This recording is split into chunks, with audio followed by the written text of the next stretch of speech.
l'agence Pôle emploi. Alors, Pôle emploi, c'est important parce que c'est par Pôle emploi que l'on passe quand on cherche un travail. Donc, Amina, on a travaillé sur ton CV. Amina elle est institutrice au Népal. Elle est venue ici en demandeur d'asile avec sa fille. Et Amina veut être coiffeuse.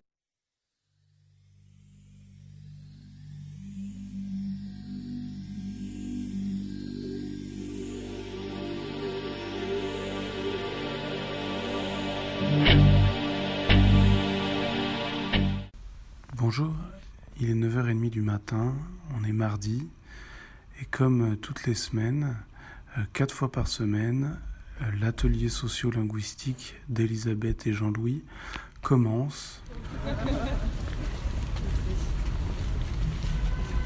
Là, ce groupe, ça fait combien de temps que on travaille avec eux? En octobre, mais la plupart sont des gens qui sont venus en cours d'année qu'on a inscrits parce que il y en a des demandeurs. On a beaucoup de primo-arrivants, demandeurs d'asile, donc ils sont dans la grande précarité. On les change d'endroit où vivent. Il y en a qui partent en province. Il y en a qui sont malheureusement renvoyés. Pourquoi vous faites ça, vous? Écoute, moi, j'ai beaucoup travaillé dans ma vie. J'ai beaucoup travaillé à l'étranger. J'ai vécu à l'étranger. J'ai été beaucoup en contact avec des étrangers. Et quand j'ai pris ma retraite, je me suis dit, maintenant, tu as beaucoup reçu, il faut que tu donnes. Et je me suis dit, donner aux étrangers, parce que j'ai toujours été bien reçu, bien accueilli. J'ai souhaité m'occuper d'étrangers et d'abord leur apprendre le français, puisque c'est évidemment la base de l'intégration, c'est pouvoir se débrouiller en français, et puis s'occuper de leurs papiers. Donc c'est les deux activités de bénévolat que je fais, mais qui correspondent à un cheminement et que j'ai eu beaucoup à l'étranger et avec les étrangers.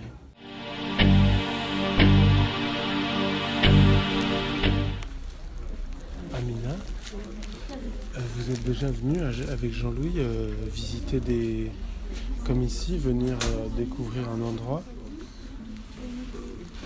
Pardon, je ne comprends pas.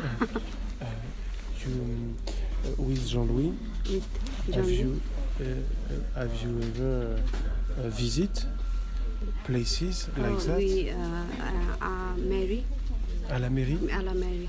Ok, d'accord. Comment ça se passe? Qu'est-ce que vous aviez fait à la mairie?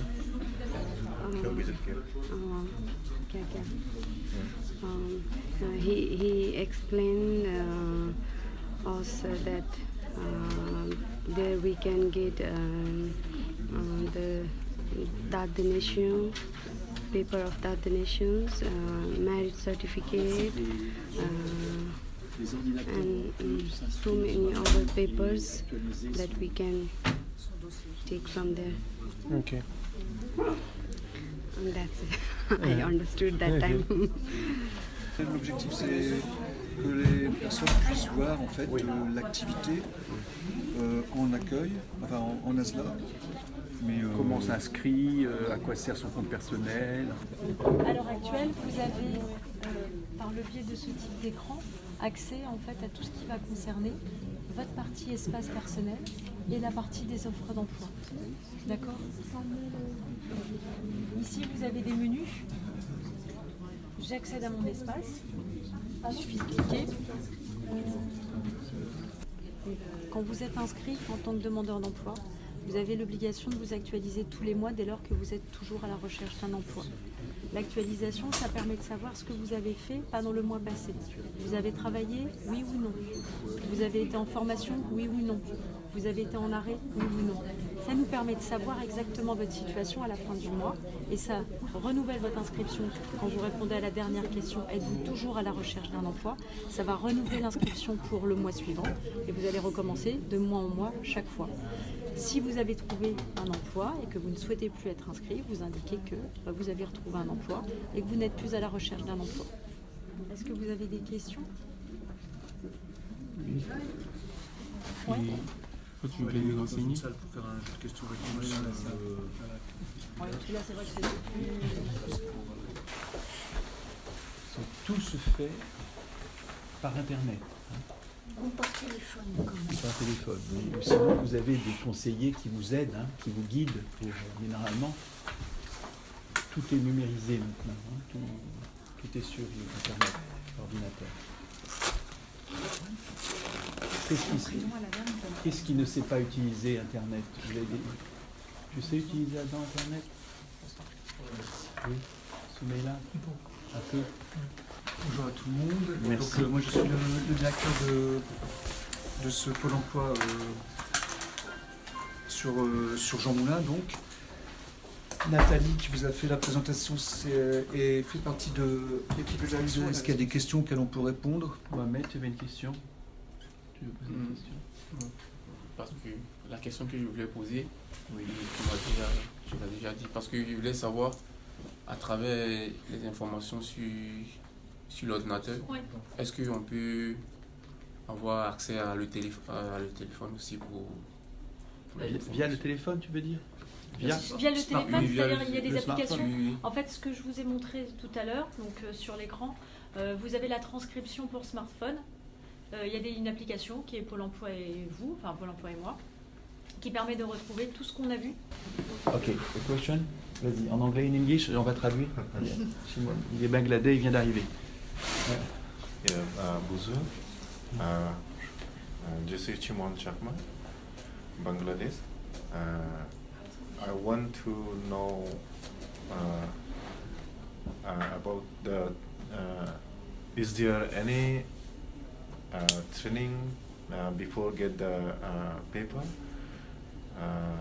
The training I want to be a bus conductor.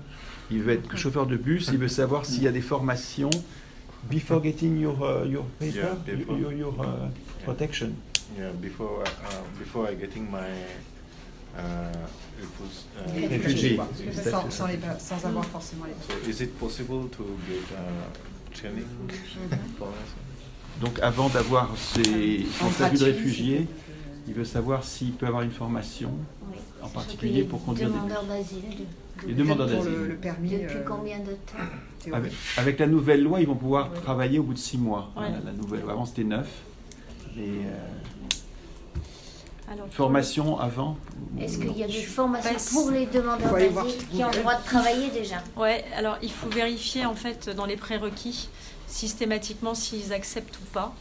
Je peux pas te donner de réponse, on va dire systématique, ou en tout cas oui ou non, de bien vérifier avec l'organisme de formation qu'en fonction de la situation de chacun, ça soit possible ou pas en fonction du métier. Puisque malgré tout, il y a la condition derrière la possibilité de travailler et les formations sont bien pour pouvoir travailler derrière. Donc s'il n'y a pas la condition d'obtention du titre qui permet de travailler, bah, du coup, un petit peu ça. Et pour l'inscription à Pôle emploi, il faut avoir une attestation comme quoi on est en droit de travailler, j'imagine. Oui. En fait, à l'heure actuelle, il y a effectivement la nécessité d'être en capacité de travailler et donc d'avoir un certain nombre, enfin un certain titre de séjour, oui. Est-ce qu'il y a par exemple dans les MOOC apprentissage pour la coiffure? Coiffeur, je sais pas. Alors Non. là, j'avoue, je pourrais pas vous répondre. En revanche, je vous conseille d'aller sur les plateformes Emploi Store, You have to- chercher I don't know if there is for, et regarder. coiffeur. Après, c'est vrai qu'il y a beaucoup de choses, mais la coiffure, je ne sais pas si précisément il y a la coiffure. Est-ce que vous pouvez nous dire rapidement s'il y a des métiers qui sont réservés à des Français? Par exemple, je pense qu'on ne peut pas être policier si on n'est pas français. fonctionnaire. Tous les fonctionnaires. Est-ce que par exemple le métier d'enseignant est fermé aux étrangers? Ça va vraiment dépendre de la En structure public ou qui privé? va exactement de la structure qui va embaucher. Si Donc c'est là-dessus, public. c'est pareil, j'ai pas de réponse. C'est pas C'est pas systématique, blanc ou noir. Mais par exemple, les professeurs, si vous êtes dans le privé, il y a possibilité Voilà. de... D'accord, dans le privé, C'est ça. En tout Il y a cas, pas de- sur le principe, En revanche, sur l'éducation le nationale. principe en France, il est très clair. Il n'y a pas de distinction de nationalité, de race ou de quoi que ce soit sur les offres d'emploi. D'ailleurs, s'il y en avait une, ça serait interdit par la loi. C'est pénalement répréhensible. Ouais. Il y a juste des réserves à ce principe. Et ces réserves, c'est effectivement sur certains corps de métiers par rapport rapport à des prérogatives de puissance publique. Ou parfois même certains services. C'est pas forcément. C'est Mohamed, pour ça qu'il faut vraiment dans ces cas-là bien vérifier. Excusez-moi, je reviens un peu sur la question de Madame Elisabeth. Et en matière de l'armée, est-ce qu'un étranger peut être venu en France ici? Ouais. Après, ça dépend les corps de métier dans l'armée. Mais en fait, la Légion étrangère, par exemple, recrute. Oui. Oui. C'est une façon de devenir français d'ailleurs, par la Légion. Oui, tout à fait. Parce C'est quoi que sur un requis j'aime pour bien rentrer dans la Légion étrangère? l'armée aussi. C'est se lever de bonheur et obéir. Je voulais renseigner, est-ce que je peux- Ah oui. Par contre, quand La vous Légion êtes... étrangère, oui. Est-ce que c'est possible? Ah oui, Ah oui, la oui. Légion étrangère, quand vous rentrez dans la Légion étrangère, vous rentrez dans un organisme qui... Vous allez donner beaucoup pour lui, mais il va donner beaucoup pour vous. Pour s'inscrire, il faut avoir un diplôme? Non. Vous allez à l'armée, alors on peut le trouver, hein, mais ça c'est une très bonne piste, c'est la Légion étrangère, c'est une très bonne piste. On va donc peut-être d'abord vous remercier infiniment. Hein, Écoutez, c'est un éclairage, ça vous permet de... Oui, on on va va en continuer faire à notre travailler miel ça. après. Si vous voulez. On a commencé par faire des CV, des lettres de motivation. La semaine prochaine, guide d'entretien, comment on se présente, les choses à ne pas faire, etc. Ça, pour nous, ça nous donne vraiment du grain à moudre. Et merci mille fois vraiment de nous Je vais prendre vos coordonnées téléphoniques. Alors, 06. Est-ce qu'avant de venir là, tu avais l'idée de... D'être Tu armé? avais déjà cette idée ou pas? Si, oui, parce que moi j'avais des idées pour jouer le foot ou soit armé. Ah bon? Ouais. Ok. Du coup, bon, le foot, j'ai pas mal, j'entraîne des enfants. Ouais. Ouais, ça c'est mieux déjà, mais l'armée, c'était déjà. J'avais ça déjà dans l'idée. D'accord. Tu sais pourquoi j'aime bien l'armée? Au fait, j'aime défendre les gens. C'est-à-dire, quand quelqu'un veut agresser quelqu'un, j'aime bien me mettre au milieu, mais pas que il agresse. Tu comprends un peu? Ouais. Comme les casques bleus un peu. Voilà. Ici, c'est pas facile pour tirer une personne. Mais l'Afrique, c'est très facile. Ouais. Mais est-ce que tu voulais... Est-ce que tu serais rentré dans l'armée dans ton pays? Et bah oui, mais l'armée de là-bas, c'est pas comme ici. Parce que l'armée ici, il y a droit de l'homme ici. Mais là-bas, l'armée de là-bas, c'est la merde. C'est... L'armée de mon pays, c'est la merde. Il n'y a pas de droit. C'est quel pays? Moi, Ouais. et moi, je viens de la Côte d'Ivoire. Bon, on a un quart d'heure avant de terminer. Est-ce que ça vous a plu, Mohamed? Toi, qu'est-ce que tu retiens de cette visite? D'abord, on nous a bien accueillis. Quand on est parti, il était sympa avec nous. Oui. Et puis en plus, il nous a donné plus d'informations. Puis voilà. J'ai retenu un peu d'informations aussi à travers sa parole. Je dis, si vous pouvez déjà rapporter cette plaquette et venir avec vos smartphones et on téléchargera l'application puisqu'on a la Wi-Fi maintenant et on regardera quelques applications qui sont données.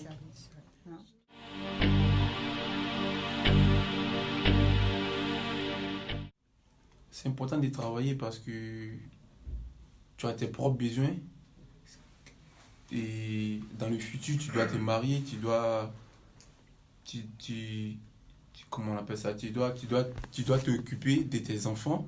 Il faut travailler pour s'occuper de tes enfants. Voilà l'importance du travail pour moi.